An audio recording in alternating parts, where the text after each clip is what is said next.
Hola a todos y bienvenidos de nuevo a Estudios sobre la Neutralidad. Mi nombre es Pascal Lotaz. Soy profesor asociado en la Universidad de Kioto y hoy me acompaña nuevamente Michael von der Schulenburg, miembro europeo del Parlamento y una de las voces más fervientes de Europa a favor de la paz con Rusia y la paz en el mundo.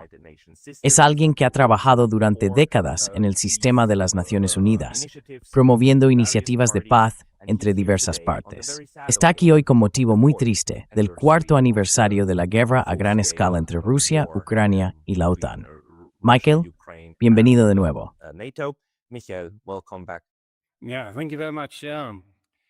Sí, muchas gracias. En realidad, es casi increíble mientras hablamos hoy. Sabes, anoche tuvimos mucha nieve aquí, más nieve de la que he visto probablemente en los últimos 10 años. Estoy aquí en Austria y es un país precioso con toda esta nieve. Todo está blanco, tenemos unos 20 centímetros, y es muy tranquilo. Sabes, la nieve hace que todo parezca tranquilo, da una sensación de calma, y sin embargo, tenemos todas estas guerras a nuestro alrededor. En realidad, resulta un poco irreal hablar ahora del aniversario, el triste aniversario, hay que decirlo, de la guerra de Ucrania. Sí, ¿qué opinas, Pascal?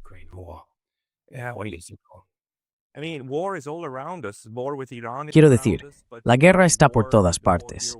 La guerra con Irán está a nuestro alrededor. Pero la guerra de 4 años con Ucrania, sigue en marcha y la matanza es inimaginable. Todavía no tenemos las cifras. En realidad, aún no sabemos cuántas personas han muerto. Pero lo único seguro es que se cuentan por cientos de miles, probablemente por millones. Y acabas de escribir, o cuando se publique este vídeo, habrás publicado, cartas a Kaja Kallas y a la presidenta del Parlamento de la UE, si no me equivoco. ¿Puedes contarnos qué les estás diciendo y qué has estado haciendo en los últimos días?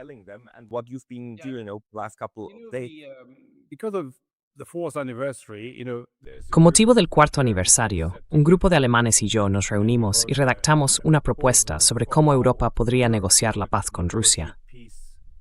El argumento que planteamos es que la situación en Europa es realmente mala ahora, especialmente en la Unión Europea, desde el punto de vista económico. Desde una perspectiva geopolítica, ya no tenemos influencia. Tenemos todas estas guerras a nuestro alrededor. No se trata solo de la guerra con Irán. También están las guerras que implican a Israel y las de África Occidental. Tenemos problemas dentro de la Alianza Transatlántica. Así que creo que Europa se encuentra en una situación realmente diferente. Y el argumento que planteamos es que, si queremos salir de esto, lo primero que tenemos que hacer es devolver la paz al continente europeo. y esa es, por supuesto, la guerra de Ucrania. La guerra de Ucrania tiene una enorme influencia sobre nosotros y sobre nuestras futuras generaciones. Determinará cómo vamos a vivir en ella. Y creo que si queremos tener paz en el continente, tenemos que empezar a hablar con Rusia. Así que lo que preparamos, y en ello participaron personas muy interesantes, incluye al general Kuhat. En su momento fue el general alemán de más alto rango, también en la OTAN. Fue presidente del Consejo Rusia-OTAN y del Consejo Rusia-Ucrania. Así que está muy al tanto de todo esto, y yo colaboro mucho con él.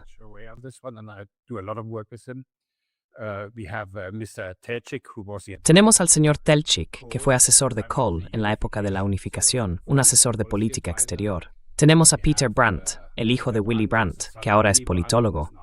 Tenemos a Hajo Kwiak, un politólogo muy importante que solía pertenecer al Partido Verde, aunque ya no desde hace aproximadamente un año. Y por supuesto, el señor Lotaz es periodista, y yo mismo trabajé durante 34 años en zonas de guerra. Así que creo que hay mucho conocimiento y preparamos esto. Solo para aclarar, preparasteis una propuesta de paz. Ahora estáis hablando de la propuesta de paz. Lomimbrate Atsin Sprisk. Bueno, ya se ha publicado. Lo lanzamos en enero, antes del cuarto aniversario. Pensamos que, ya sabes, el cuarto aniversario debería recordarnos que no podemos quedarnos de brazos cruzados sin hacer nada. Tenemos que actuar. Así que elaboramos esta propuesta. Es la única de su tipo en Europa. No olvides que nunca antes habíamos hecho una propuesta de paz. Y está redactada de forma muy profesional, porque quiero decir, tenemos bastante experiencia en este tipo de asuntos. Hablamos mucho sobre el territorio, sobre las garantías de seguridad, sobre la fortaleza del ejército y sobre las relaciones futuras, tanto en Ucrania como en Europa. Así que es algo que debe tomarse en serio.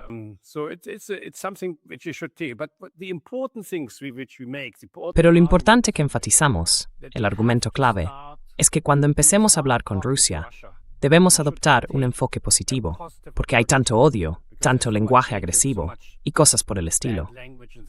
Por eso sugerimos apelar a Rusia sobre la base de que la Unión Europea y Rusia, como dos entidades políticas europeas, comparten una responsabilidad conjunta respecto a Ucrania y a lo que ocurre en Europa. Sostenemos que debemos hacerlo de una manera muy diferente a la de los estadounidenses, estableciendo objetivos claros sobre por qué nos sentamos a dialogar.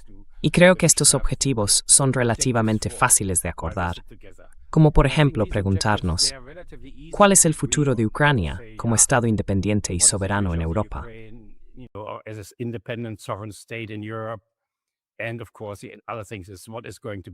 Y por supuesto, otra pregunta es, ¿cómo serán los acuerdos de paz y seguridad para Europa? Son cuestiones europeas sobre las que ambas partes podrían al menos coincidir en que ese es el objetivo de las negociaciones. Así es como se hacen las negociaciones, ya sabes. Y luego, por supuesto, ambas partes discreparán en los detalles, discreparán sobre lo que significa, pero al menos tenemos una base positiva a la que volver. Y no tenemos este tipo de lenguaje. No tenemos negociaciones entre perdedores y ganadores. Tenemos negociaciones entre partes europeas que dicen, las cosas han ido terriblemente mal y tenemos que pensar, ¿cuál es ahora el futuro de Ucrania? ¿Cuál es el futuro de Europa?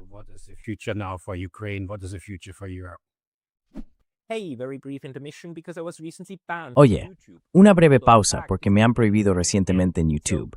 Y aunque he vuelto, esto podría volver a pasar en cualquier momento. Así que, por favor, considera suscribirte no solo aquí, sino también a mi lista de correo en Substack, espaskatath.substack.com. El enlace está en la descripción de abajo. Y ahora, volvamos al video. Durante 4 años no hemos tenido una visión positiva de hacia qué podría trabajar Europa. Los rusos, debo decir, han estado diciendo todo el tiempo que lo que exigen es una estructura de seguridad, algún tipo de acuerdo de seguridad para el continente. Los europeos no han dicho que no, simplemente lo han ignorado. ¿Por qué crees que esta propuesta, claramente positiva de Rusia, tener una estructura de seguridad conjunta, es algo sobre lo que los europeos guardan silencio? En tus tratos con tus colegas en el Parlamento, ¿por qué no reaccionan ante algo que podría servir para crear progreso?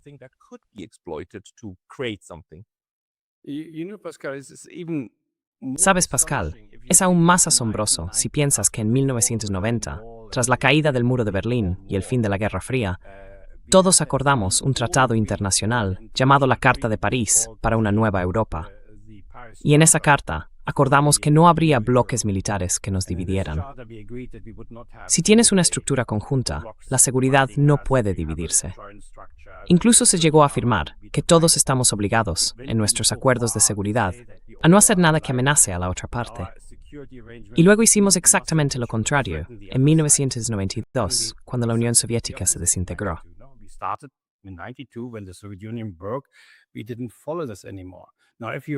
Ya no seguimos esto.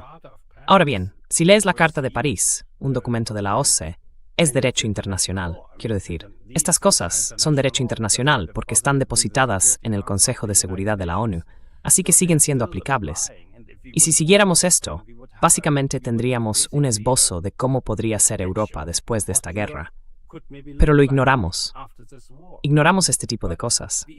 ¿Y por qué lo hacemos? No lo sé. Porque básicamente va en contra de nuestros propios intereses. Quiero decir, nuestra economía va mal, tenemos los costes energéticos más altos del mundo y estamos perdiendo industria.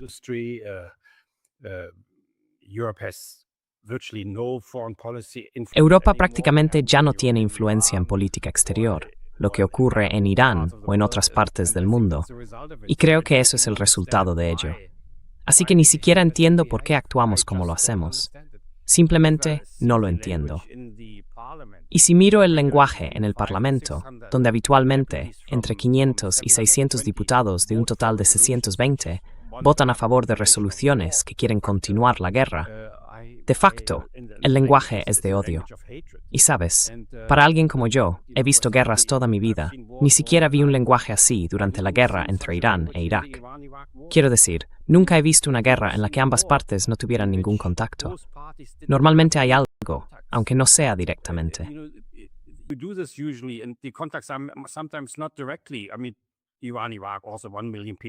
Quiero decir, en la guerra entre Irán e Irak, murieron alrededor de 1 millón de personas. Fue una guerra enorme, pero se gestionó a través de las Naciones Unidas. Yo estaba del lado iraní en la ONU y siempre había algo de lo que hablar.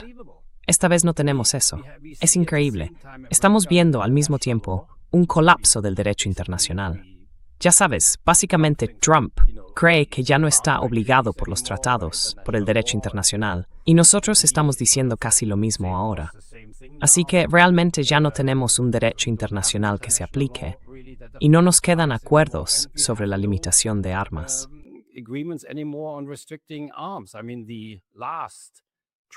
Quiero decir, el último tratado sobre el control de armas nucleares, el acuerdo New START, expiró a comienzos de este mes, y ya no tenemos ninguno.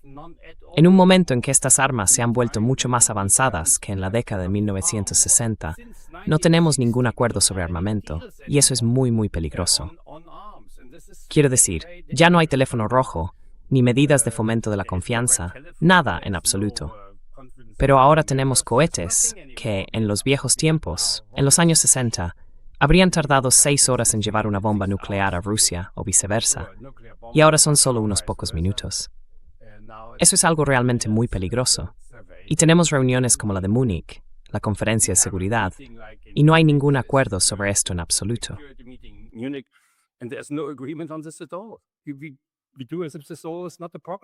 Lo hacemos, y esto nunca es realmente el problema. Es un comportamiento completamente irracional. Diría que es el comportamiento de personas que se dan cuenta de que están perdiendo. Siempre decimos, cuando negociamos con la gente, que el bando que utiliza un lenguaje de odio suele ser el que está perdiendo. Es simplemente humano, y así es como nos comportamos. Así que creo que lo que estamos proponiendo aquí es una salida. Tenemos que encontrar una salida a esta situación. Y por eso también escribimos la carta a Kallas, a Maja Kallas, porque es su responsabilidad. La enviamos con copia a todos los embajadores de la en Bruselas y también escribimos una carta a la señora Metsola, la presidenta del Parlamento Europeo.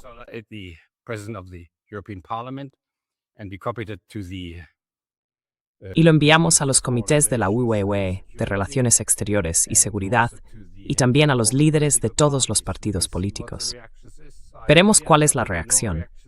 Temo que no haya ninguna reacción, pero al menos queremos hacer algo. Queremos aprovechar este aniversario y decir que no podemos. Quiero decir, ¿cómo puede Europa aceptar que estamos entrando en el 5º año de una de las guerras más peligrosas en suelo europeo y no hacemos nada para intentar detenerla? Es increíble, no realmente increíble.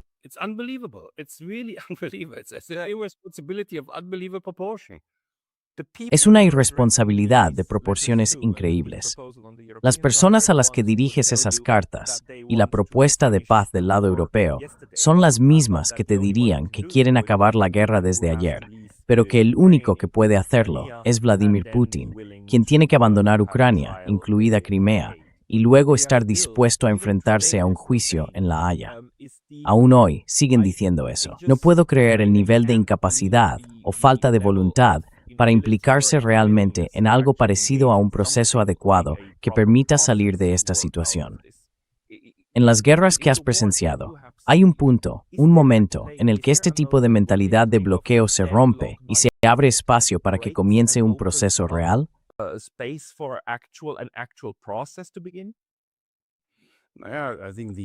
Sí, creo que la guerra entre Irán e Irak, que fue la guerra más grande en la que he estado involucrado. De hecho, las negociaciones para el alto el fuego tuvieron lugar en mi casa, y casi todos murieron por eso. Quiero decir, es algo interesante cómo funcionan estas cosas. Hacer la paz es algo muy peligroso, porque mucha gente no quiere la paz. Y esos suelen ser los que tienen las armas y están dispuestos a usar la violencia. Y eso, por supuesto, en Ucrania es lo mismo ahora, supongo. Así que Zelensky está en una situación muy difícil. No me gustaría estar en su piel. Así que no, creo que ya sabes, la cuestión es que para nosotros en Europa, cuando miras los periódicos, cuando miras los debates, están llenos de juicios morales. Ya sabes, él empezó la guerra, violan a mujeres, roban niños, disparan a la gente, destruyen las ciudades. Nosotros hacemos esto, por supuesto, también con nuestras armas, pero así es como son las cosas.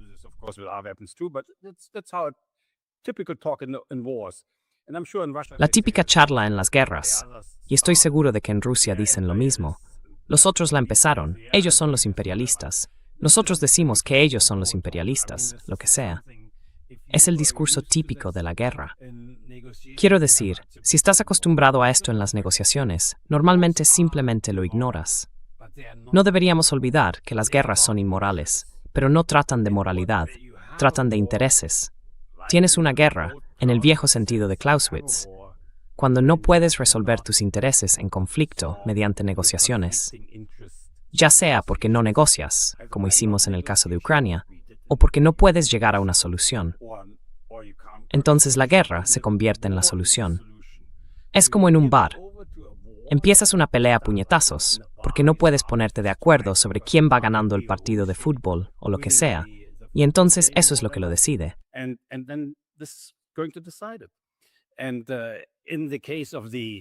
Y en el caso de la guerra en Ucrania, siempre habíamos supuesto que la ganaríamos muy fácilmente, y por eso entramos en ella.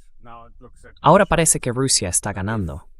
Si Rusia hubiera perdido, Ucrania estaría ahora en la OTAN. Rusia habría perdido el acceso al Mar Negro, y probablemente una gran parte de la población prorrusa habría abandonado Ucrania. Ahora parece que hay una situación en la que nadie gana, y es entonces cuando normalmente se produce un alto el fuego. Pero no lo hay, porque Rusia parece estar ganando. Así que Rusia determinará la agenda de las negociaciones de paz. Tenemos que aceptarlo. No hay nada que podamos hacer. Si no podemos cambiarlo militarmente, tenemos que aceptar el resultado de la guerra. Es como todas las guerras. Quiero decir, no existen negociaciones que ignoren lo que ocurre en una guerra. Y eso es lo que hacemos. No estamos de acuerdo. No queremos aceptar la realidad creada por 4 años de guerra.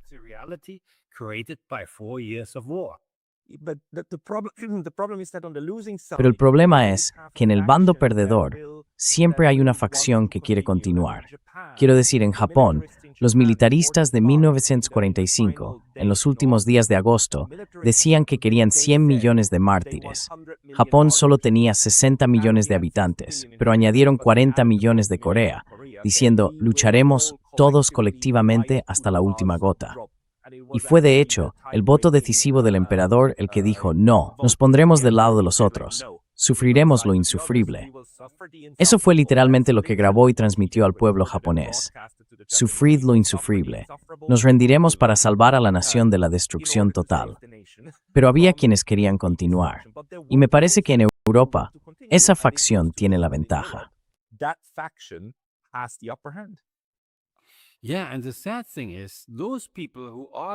Sí, y lo triste es que esas personas que defienden continuar la guerra no son las que derraman su sangre.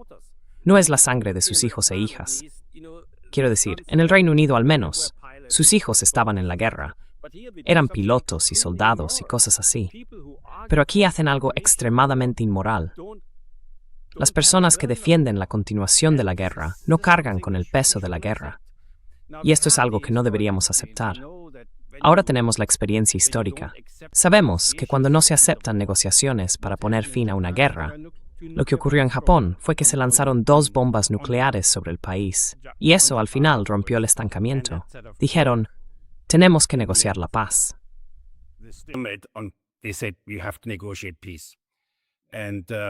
Y hay un buen argumento de que fue la entrada de Rusia en la guerra lo que rompió el cálculo militar.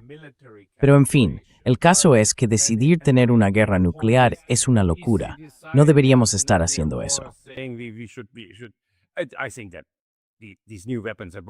Creo que estas nuevas armas son realmente impresionantes para ellos. Y ya sabes, estoy seguro de que, ocurra lo que ocurra, decidieron que ya no podían ganar. No deberíamos olvidarlo. Este es un buen ejemplo en otro sentido, porque mira lo que pasó con Japón. Quiero decir, negociaron para salir de la guerra. Fue una destrucción total. Y ahora Japón es de nuevo un país muy próspero. Creo que lo mismo podría ocurrir con Ucrania. Ucrania tiene que pensar en sus propios intereses. Y su propio interés no es seguir los intereses de Europa Occidental o de la Europa de la OTAN, por así decirlo. Tienen que darse cuenta de que esta continuación de la guerra solo significa matar gente. Mucha gente también está abandonando el país por las condiciones.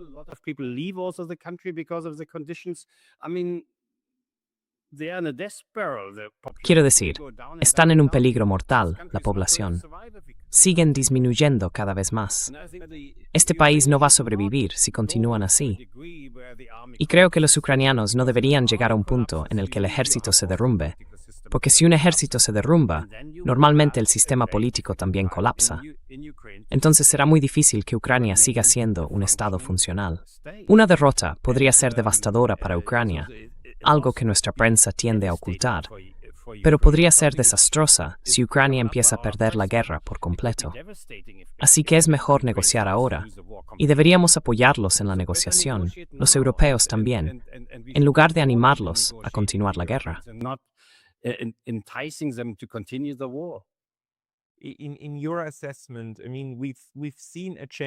En tu evaluación, quiero decir, hemos visto un cambio en la dinámica que comenzó hace aproximadamente un año, cuando la administración Trump llegó al poder y por primera vez mostró realmente disposición a negociar con los rusos.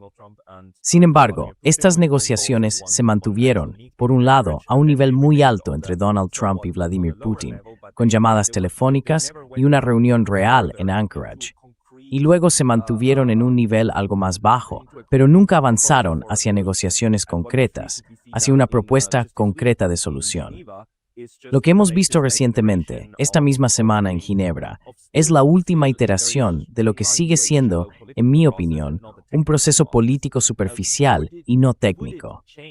¿Cambiaría la dinámica si los europeos realmente cogieran el teléfono y dijeran, Rusia, Vladimir y Sergei, tengamos una conversación de verdad? ¿Crees que esto podría cambiar las dinámicas?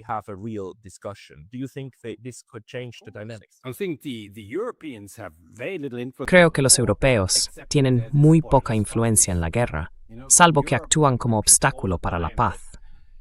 Ya sabes, cuando Europa sigue repitiendo que Ucrania debería convertirse en miembro de la OTAN, que Rusia tiene que abandonar todos los territorios de la península de Crimea, que el liderazgo ruso debería ser juzgado en un tribunal especial y que Rusia debería pagar billones de dólares en reparaciones, cosas así. Básicamente, están exigiendo, después de 4 años de guerra, que Rusia capitule. Y Rusia no va a capitular, porque la guerra le está yendo muy bien.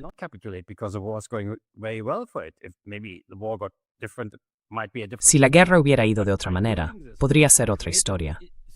Pero al hacer esto, hemos creado una situación en la que Rusia no puede confiar en ningún acuerdo.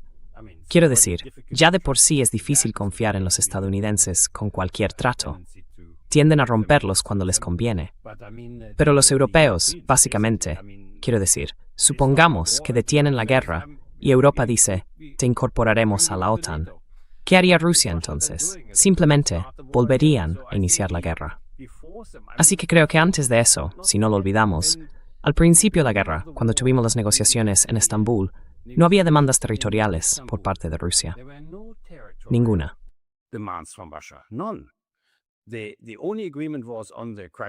El único acuerdo fue sobre la península de Crimea, que establecía que durante 15 años permanecería bajo administración rusa, pero que encontraríamos una solución diplomática para Crimea. Quizás una administración conjunta o algo por el estilo, pero no mediante la guerra. Pero eso no ocurrió. Rusia solo empezó a actuar cuando ese acuerdo fracasó y se dio cuenta de que nunca obtendría un acuerdo sobre la OTAN, ni nada parecido, a menos que destruyera partes de Ucrania. Así que creo que tenemos una profunda responsabilidad en la continuación de la guerra, al menos desde Estambul, porque boicoteamos esas conversaciones.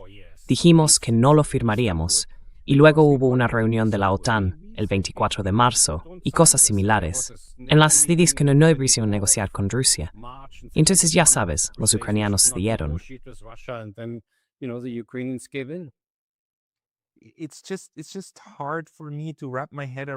Me cuesta mucho entender que las personas que dicen que no se puede, que todavía hoy utilizan el lenguaje de no podemos recompensar a los rusos por su agresión, lo planteen como si alcanzar un acuerdo de paz y aceptar la realidad fuera una especie de regalo de Europa a Rusia. Y las mismas personas que dicen que nunca debemos recompensar la agresión son las que, ya sabes, cuando ocurrió la última guerra de Irán el verano pasado, la llamaron trabajo sucio. Dament hamareshuv en complete menset your query en Gosugor en Kosovo, kame fronteras, if posible pojin.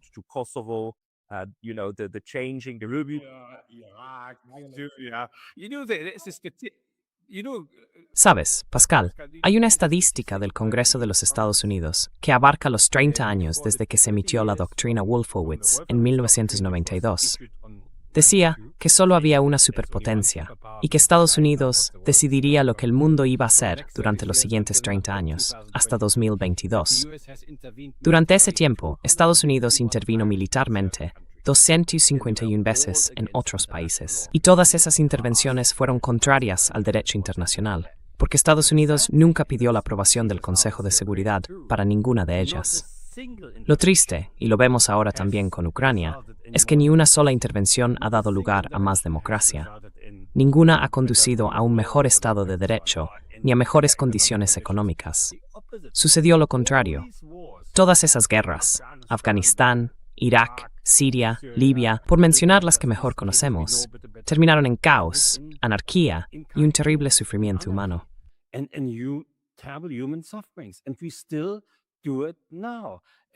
Y todavía lo hacemos ahora.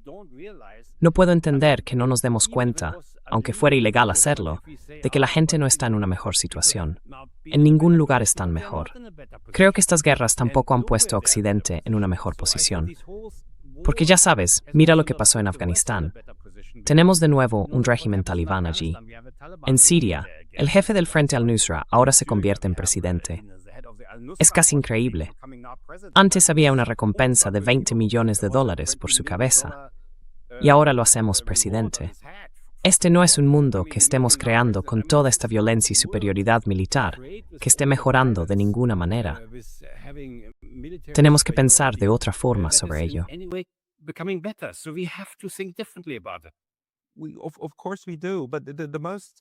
Por supuesto que sí. Pero lo que me resulta más interesante es que parte de tu propuesta, o una de las personas que redactó la propuesta, es el general Harald Kuhat. De nuevo, el oficial militar de más alto rango en Alemania y también el oficial militar de más alto rango en la OTAN en el pasado. Él, como militar, comprendió desde el principio las dinámicas de poder y desde el inicio dijo que no, que si queremos la paz, necesitamos un cambio. Pero ¿qué pasó con personas como él? ¿Por qué personas como él ya no están presentes en el estamento militar? O si lo están, ¿por qué guardan silencio? Quiero decir, ¿no correspondería también a los militares de Europa decir, maldita sea, tenemos que parar, tenemos que dar poder a los diplomáticos?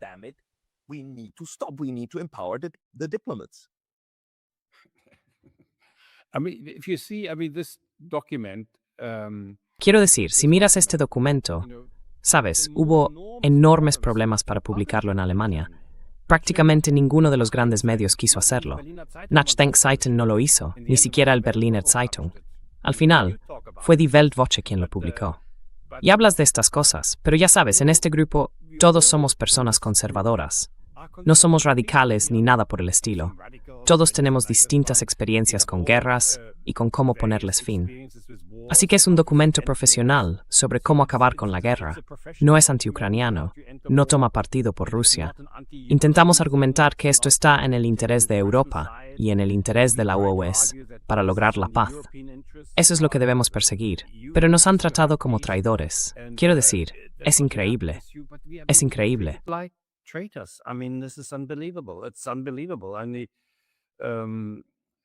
Sí. Quiero decir, ya sabes, si estoy en el Parlamento Europeo, me abuchean cuando hablo. Y ya sabes, ni siquiera acuso a nadie. Quiero decir, esas cartas a Kallers y Metzeler son extremadamente educadas. siempre escribo con mucha cortesía. Pero por supuesto, tengo la convicción de que debemos poner fin a esta guerra. Y creo que todos deberíamos sentirnos avergonzados. Todos los europeos, incluidos los rusos, deberíamos avergonzarnos de que después de 2 guerras mundiales, tengamos de nuevo una guerra en suelo europeo, que es tan peligrosa, tan devastadora. Y después de 4 años, ahora en el 5º, ni siquiera estamos hablando de ello. En Europa, no hablo de los estadounidenses, ni siquiera estamos intentando de alguna manera resolver la guerra.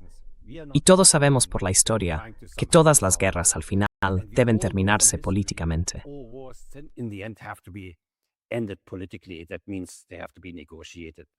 Eso significa que tienen que negociarse si se quiere lograr siquiera un alto el fuego. Pero en este caso, probablemente necesitemos un acuerdo de paz, no solo un alto el fuego. Así que deberían estar muy contentos con lo que estamos proponiendo. Y estamos diciendo que no deberíamos tener estas negociaciones entre perdedores y ganadores de la guerra. Más bien, deberíamos apelar a nuestra responsabilidad compartida por el futuro de Europa, nuestra responsabilidad común hacia Ucrania, nuestro vecino. Es un Estado europeo entre Rusia y la UE, y tenemos la responsabilidad de encontrar una solución. Esta responsabilidad compartida debería reunirnos en la mesa. Así que es un enfoque muy moderado, muy positivo hacia toda la cuestión de la paz. Y aún así, quiero decir, ni siquiera conseguimos que se publique.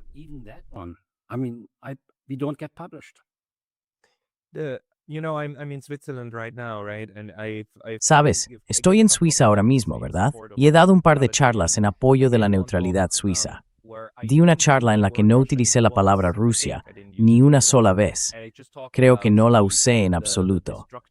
Solo hablé sobre la destructividad y las consecuencias y efectos negativos de las sanciones y sobre cómo son un instrumento de guerra. Y una persona se levantó y se fue, diciendo que no quería escuchar esta propaganda rusa o un discurso pro-Putin. Dijo que si aplicáramos los mismos estándares a Hitler, entonces Hitler seguiría gobernando Europa hoy. Para mí, esto muestra la mentalidad en Europa, que Hitler, incluso 80 años después de su muerte, todavía consigue arruinar la paz con la idea de que hay que seguir luchando contra él. Es esta larga sombra de Hitler la que impulsa a Europa Central a decir, no, esto hay que resolverlo luchando, y tenemos que derrotar a Hitler. Quiero decir, todavía piensan en esos términos. No sé cómo romper con eso, cómo dejar claro que los rusos no son los nazis.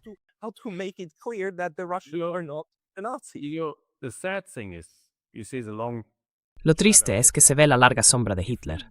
Si sacamos este argumento, por desgracia, estamos sentados en esa sombra. Lo estamos. Entonces, ¿cómo salimos de la sombra? Sabes, si un canciller alemán compara a Putin con Hitler, un canciller alemán, siendo el sucesor de un canciller llamado Hitler, que mató quizá a 27 millones de soviéticos, la gran mayoría de ellos rusos, 27 millones, muchos más que judíos o cualquier otro. Y sabes, mis padres eran rusos. Volvimos de Rusia. No éramos arios en Alemania. Quiero decir, no deberíamos olvidar todas estas cosas. Y luego les dice a los rusos que el otro es Hitler. Quiero decir, hay una falta de gusto en todo esto.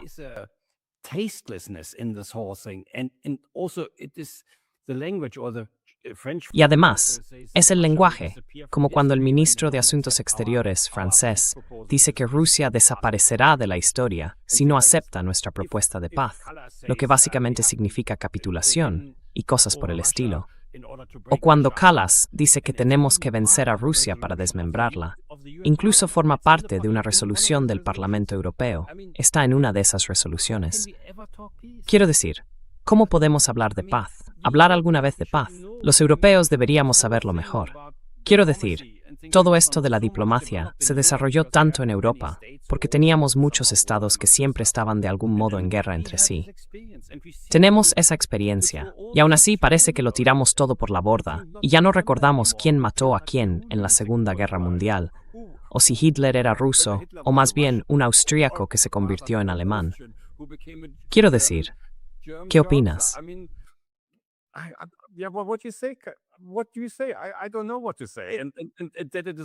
No sé qué decir. Y eso también es muy fuerte. Verás, mi postura es que no estoy aquí para defender a China o a Rusia ni nada por el estilo. ellos pueden hacerlo por sí mismos. El argumento que intento plantear es decirle a la gente en el Parlamento que nos interesa buscar un acuerdo de paz. Porque en esta guerra, nosotros, la Unión Europea, somos los perdedores. Y tenemos que actuar. Nos conviene hacerlo, y estamos obligados, porque hemos firmado la Carta de las Naciones Unidas. En muchos países, como Alemania, incluso es un requisito constitucional buscar la paz y cosas por el estilo. Y no lo estamos haciendo.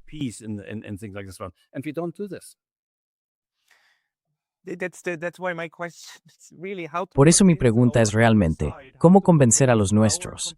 ¿Cómo convencer a nuestros compatriotas de la necesidad de replantear todo el marco desde el que se está abordando esta tragedia?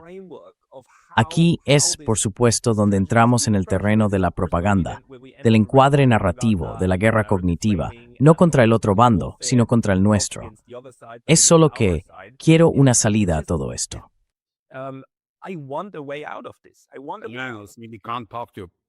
Quiero una salida. No se puede hablar con Putin porque es tan malo. Pero la cuestión es que las negociaciones de paz siempre son entre enemigos. De lo contrario, no habría negociaciones de paz. Así es como funciona. Así que creo que no hay justificación para no hacerlo. Dicen que Rusia no quiere negociar, pero Rusia habla con los rusos. Han recibido un enviado de Macron. Respondieron al teléfono cuando Scholz intentó llamar a Putin. Simplemente tienen una posición diferente sobre todo el asunto. Por supuesto que sí, lo ven de otra manera. Pero de eso tratan las negociaciones de paz.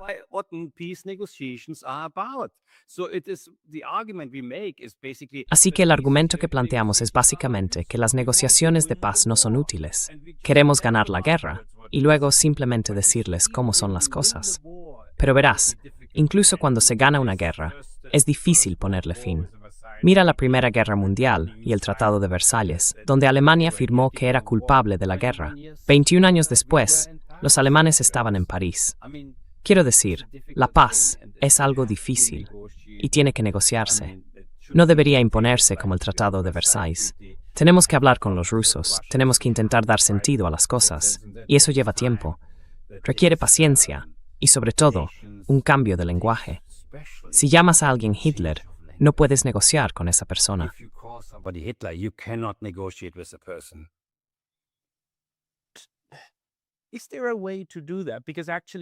¿Hay alguna manera de hacer eso? Porque en realidad, en la teoría del conflicto interpersonal, uno de los pasos principales es empezar con la metacomunicación, es decir, la comunicación sobre la comunicación. ¿Podría ser esa una forma de decir algo así como, tengamos una reunión con los rusos solo para hablar del lenguaje, no de la guerra, solo del lenguaje? O para crear un proceso para hablar del lenguaje con los rusos. Cuando mires nuestra propuesta de paz,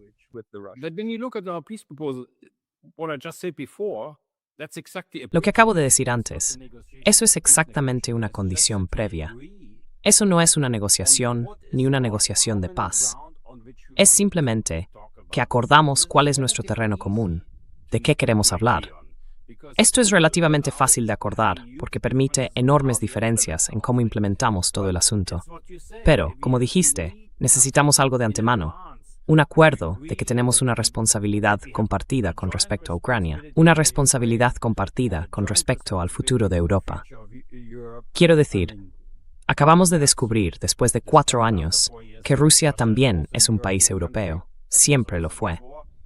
Pero esto es algo que tenemos que hacer, y no estamos preparados para hacerlo. Creo que también sería más fácil para nosotros si dejáramos atrás nuestra vieja propaganda de guerra. Todos los países tienen propaganda de guerra. Los rusos la tienen, nosotros la tenemos. Es simplemente así. Pero creo que, cuando empezamos a hablar de paz, o a buscar una solución, primero tenemos que establecer esas condiciones previas.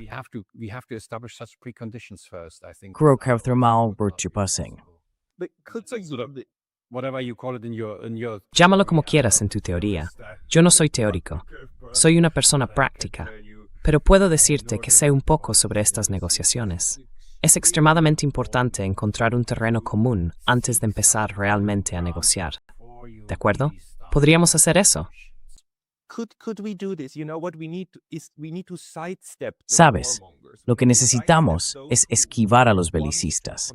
Necesitamos apartar a quienes quieren mantener esto en marcha. Así que, por ejemplo, ¿qué tal un proceso interparlamentario entre tú y un pequeño grupo de miembros, contactando con parlamentarios en Rusia? No para hablar de la paz en sí, sino del lenguaje de la paz y del lenguaje del interés. No serían negociaciones propiamente dichas, solo el vocabulario, solo para establecer eso, porque esas otras personas no se mueven, son inamovibles. Entonces, ¿cómo sorteamos eso?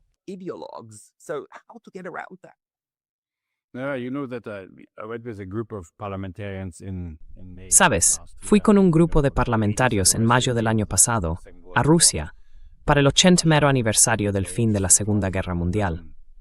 Tuvimos conversaciones muy interesantes, y ahí fue donde todo se atascó, porque la idea era que yo también fuera a Kiev. Pero no fue posible. Quiero decir, sigo hablando con los ucranianos. También les escribiré otra carta ahora, porque deberíamos preocuparnos por lo que le ocurra a Ucrania. Creo que su futuro no pasa por continuar la guerra. Deberían asumir las pérdidas y pensar en cómo pueden mejorar su nivel de vida. Y ya sabes, ¿cuál es la situación entre los países del BRICS y la Unión Europea?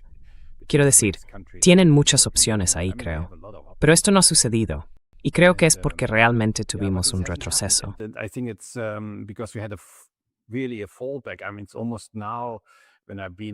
Quiero decir, es casi ahora, cuando he estado en el Parlamento. ¿Cuánto tiempo llevo en el Parlamento? Lo que saco de todo esto es que las posturas se han endurecido.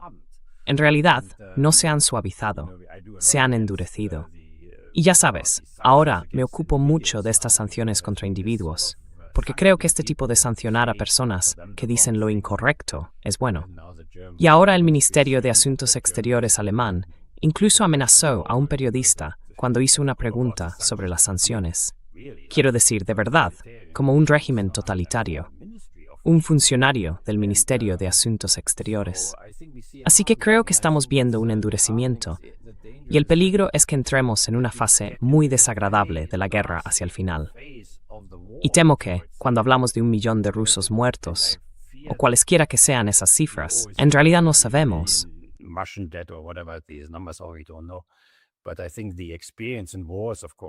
Pero creo que la experiencia en las guerras, y tenemos cierta experiencia con guerras, es que el bando perdedor pierde a la mayoría de su gente. Es simplemente porque, cuando pierdes, tu disciplina empieza a flaquear. Tienes que abandonar posiciones bien defendidas para pasar a otras menos defendidas.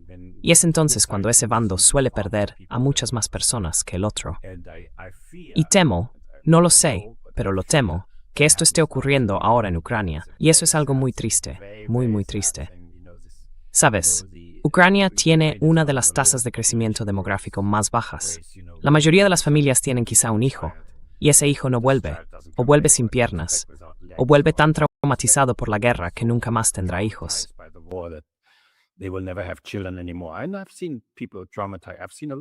He visto a personas traumatizadas. He visto muchas cosas de guerra en mi vida, y el impacto de la guerra. Y me siento en este Parlamento Europeo, y hacen estas resoluciones. Personas que acaban de tomar una taza de café, se han dado una ducha caliente, han venido a la oficina, tienen algo agradable para la noche, y una conversación placentera. Y mientras tanto deciden que la guerra debe continuar. Y me siento en este Parlamento y pienso, quiero decir, a veces me siento más desilusionado que en todas las veces que estuve realmente en guerras. Porque en las guerras reales, ya sea en Afganistán, Irán, Irak, Siria o Sierra Leona, todos esos lugares en los que he estado, puedes hablar con la gente. Pero tengo la sensación de que en Europa no se puede hablar con nadie. No se puede hablar con nadie. Sí.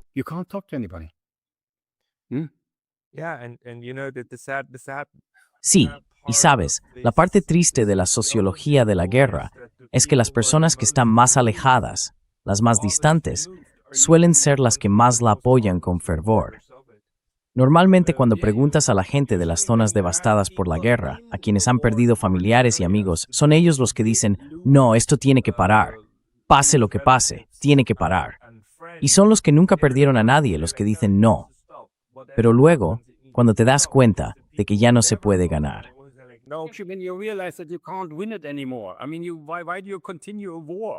Quiero decir, ¿por qué continuar una guerra? Siempre decimos, dad la vuelta, Rusia la va a perder.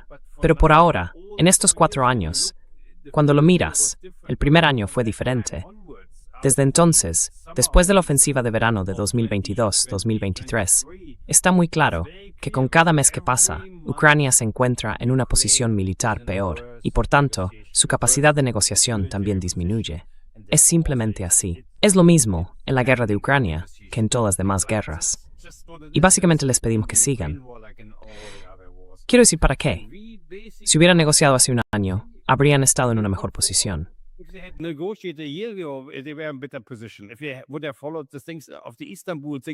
Si hubieran seguido los acuerdos de Estambul, apenas habría muerto nadie. Y ya sabes, esto es, así que tenemos una enorme responsabilidad. Quiero decir, esos Merz, esos Macron, esos Damas, ya sabes, tienen una enorme responsabilidad por toda esta matanza que está ocurriendo ahora en Ucrania. Una enorme responsabilidad. Y no deberían decirme que están del lado moralmente superior y llamarlo apoyo. Ellos lo llaman apoyo. Yo lo llamo ayuda para matar gente, porque es una guerra que ya no tiene sentido.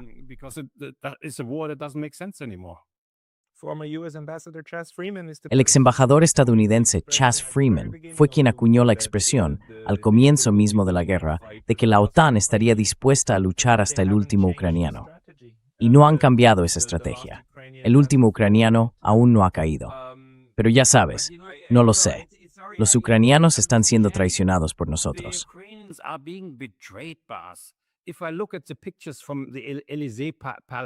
Si miro las fotos del Palacio del Elíseo, cuando acordaron la coalición de los dispuestos, ya sabes, se veía a todo el mundo intentando besar al presidente Zelensky y abrazarlo y todo lo demás. Y después tuvimos esta gran ceremonia, en la que las antiguas potencias coloniales, como Gran Bretaña, actuaban como si aún estuviéramos en el siglo XVIII. En fin, luego vino Scholz y dijo que no habría soldados en Ucrania, a menos que Rusia estuviera de acuerdo. Así que se acabó. Entonces, ¿por qué presionamos a Zelensky? Le traicionamos constantemente. No habrá una coalición de los dispuestos en Ucrania. No la habrá. No existirán esas garantías de seguridad del artículo 5. Las garantías de seguridad en el mundo ya no existen. Francia no lanzará una bomba nuclear para defender Kharkov si el riesgo es perder París. Nunca, nunca. Es una ilusión. Y también es una ilusión pensar que los estadounidenses iniciarían una guerra nuclear con Rusia solo para defender nuestras fronteras. Etcétera.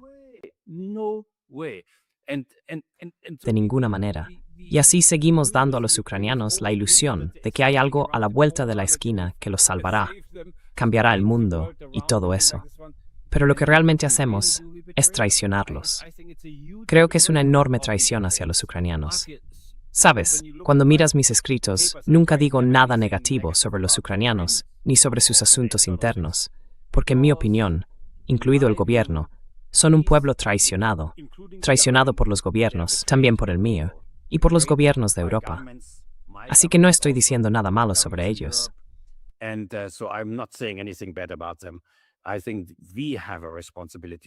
Creo que tenemos la responsabilidad de poner fin a la guerra a los europeos, y deberían entrar en razón. Así que, si puedes ayudarnos, por ejemplo, con las cartas que enviamos al Parlamento Europeo, la gente podrá ver que esas cartas son muy razonables. No son de odio, no hay propaganda rusa ni nada por el estilo.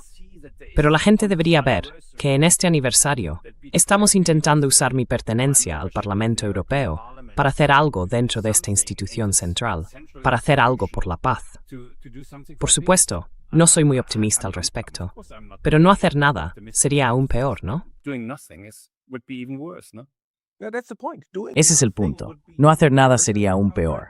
Y te felicito, Michael. Quiero decir, hay una facción pacifista en Europa, la hay, y tú estás a la vanguardia de ella. Realmente eres la vanguardia de ella. Hay una razón, ¿sabes? Cuando entro en el ascensor, la gente se da la vuelta, no me saludan. ¿Sabes? Eso es lo que pienso. Quiero decir, eso no es triste. Es triste, pero no porque hayas hecho algo mal, sino porque estás haciendo las cosas bien. y las cartas de las que hablas se publicarán en mi Substack el domingo, así que para cuando salga este episodio. Además, el artículo, ya sabes, aquel en el que decimos que ahora necesitamos valor para hacer la paz.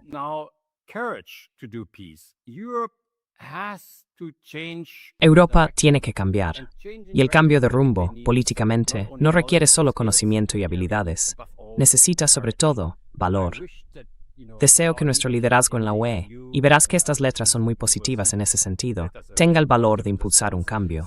Tengamos paz, y la gente te lo agradecerá. Digámoslo así.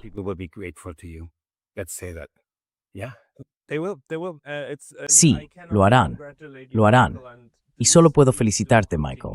Y por favor, sigue adelante y manténnos informados sobre lo que está ocurriendo. También necesitamos crear el espacio mental para la paz, porque ahora mismo la guerra está ocupando el espacio de la paz. Eso es. Tenemos que salir de eso. Tenemos que salir de la mentalidad de guerra y volver a una mentalidad de paz. Al menos ya sabes, no deberíamos. Es valor. Sabes, en las guerras hay cosas que son muy importantes, que a menudo no podemos definir, como el valor, como la confianza. Confianza. Quiero decir, no puedes hacer acuerdos si no creas confianza. Pero ¿qué es la confianza, sabes? Todo esto es muy, muy importante. Y las personas que negocian acuerdos de paz, que saben cómo manejar las cosas, saben un poco cómo hacerlo. Es una pena que en el gobierno alemán, ya sabes, nadie hable con nosotros. Quiero decir, que esas personas que escribieron esas cosas, hay mucho conocimiento ahí.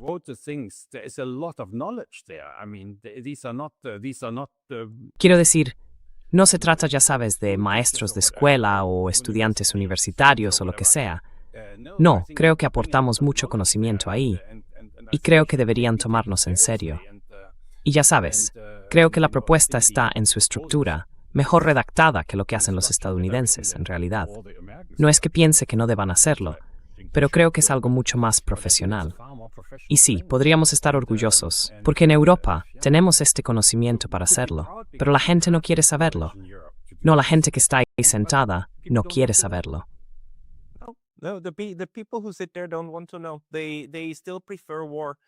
Todavía prefieren la guerra antes que las negociaciones. Mira, Michael, estoy muy agradecido por todo lo que haces en el Parlamento Europeo. Eres realmente un faro en tiempos muy oscuros. Creo que lo dejaremos aquí. Y por favor, sigue informándonos a todos. Podéis encontrar esto en Substack y también podéis encontrar estas cosas en Apple.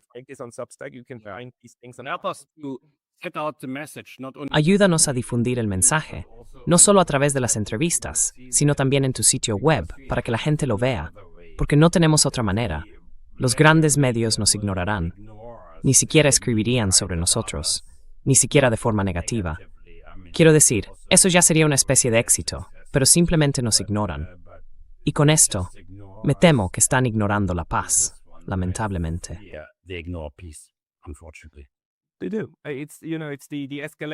Lo hacen. Es la escalada de las cosas. Primero te ignoran, luego luchan contra ti y después ganas.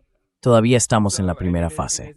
Así que, en cierto sentido, aún queda más por venir, pero tenemos que llegar al verdadero, al auténtico debate social, ¿verdad? Con los mayores. Sí.